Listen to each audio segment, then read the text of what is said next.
लाडकी बहीण योजना तर बघा आता लाडक्या बहिणींसाठी नवीन अपडेट आली आहे, त्याच्यासाठी तुम्ही हे व्हिडिओ संपूर्ण पहा जेणेकरून तुम्हाला संपूर्ण माहिती मिळेल। लाडक्या बहिणींनो, तुमचा हप्ता येणार की थांबणार? आता सुद्धा महिला आणि बाल विकास मंत्र्यांनी महत्वाची पोस्ट केलेली आहे, त्याचीच माहिती आपण या व्हिडिओ मध्ये पाहणार आहोत। त्याच्यासाठी तुम्ही हे व्हिडिओ शेवटपर्यंत नक्कीच पहा। लाडकी बहीण योजनेसंदर्भात एक महत्वाची पोस्ट स्वतः महिला आणि बाल विकास मंत्री आदिती तटकरे यांनी केलेली आहे। नेमकं त्यांनी काय म्हटलं त्याचीच माहिती आपण पाहणार आहोत। लाडक्या बहिणीला नोव्हेंबर महिन्यापासूनचा हप्ता मिळालेला नाही, त्यामुळे हा नोव्हेंबर महिन्याचा आणि डिसेंबर महिन्याचा हप्ता कधी मिळणार? लाडक्या बहिणींना 3,000 रुपये भेटणार की जानेवारी पर्यंत एकूण 4,500 रुपये भेटणार? या संदर्भातील महत्वाची माहिती आपण पाहणार आहोत। कारण की बघा, नोव्हेंबर महिना संपला आणि डिसेंबर महिनाही संपलेला आहे, परंतु अजूनच या ठिकाणी 17वा हप्ता म्हणजे नोव्हेंबर महिन्याचा हप्ता तुम्हाला भेटलेला नाही। तर मग डिसेंबर महिन्याचाही हप्ता अजून बाकी आहेत। असे 2 हप्ते या ठिकाणी तुमचे थकीत आहेत, कारण की मागच्या 5 ते 6 महिन्यापासून आपण जर बघितलं प्रत्येक महिन्याचा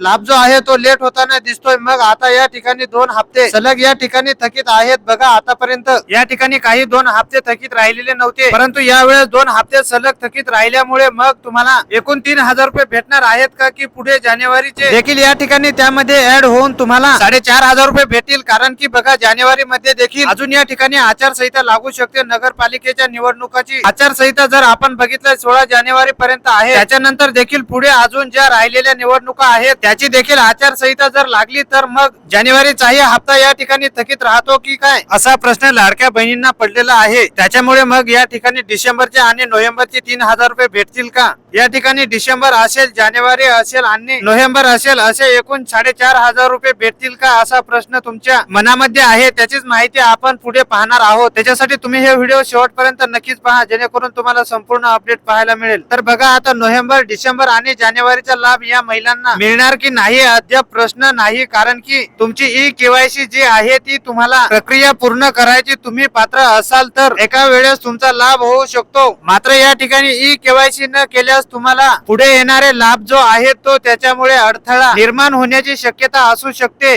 त्यापूर्वी हप्त्याचा लाभ बंद होण्याची दाट शक्यता असू शकते, असं त्यांनी म्हटलेलं आहे। आता ई केवायसी प्रक्रियेसाठी 31 डिसेंबर ही तुमची अंतिम तारीख आहे। याची तारीख अजून त्यांनी त्यांच्या पोस्टामध्ये कुठलीही माहिती दिलेली नाही। जशी अपडेट येईल तशी तुमच्यापर्यंत शेअर केली जाईल। तर संपूर्ण माहिती आपण या व्हिडिओ मध्ये पाहिलेली आहे। तुमचा लाभ तुम्हाला कधीपर्यंत भेटू शकतो, नेमकी काय प्रोसेस चालू आहे? तर GR आलेला आहे फक्त नोव्हेंबर महिन्याचा लाभ वितरित करण्याबाबतचा। अजून डिसेंबर महिन्याचा GR जर या ठिकाणी जानेवारीच्या पहिल्या आठवड्यापर्यंत आला तर एकंदरीत तुमचे 3,000 रुपये देखील तुम्हाला जानेवारी महिन्यामध्ये भेटण्याची शक्यता असू शकते। जर तुम्ही आपल्या चॅनल वरती नवीन असाल तर चॅनलला सबस्क्राईब करा आणि हे व्हिडिओ जास्तीत जास्त लाडक्या बहिणीपर्यंत शेअर करा, जेणेकरून सर्व लाडक्या बहिणींना अशीच अपडेट पाहायला मिळत राहील।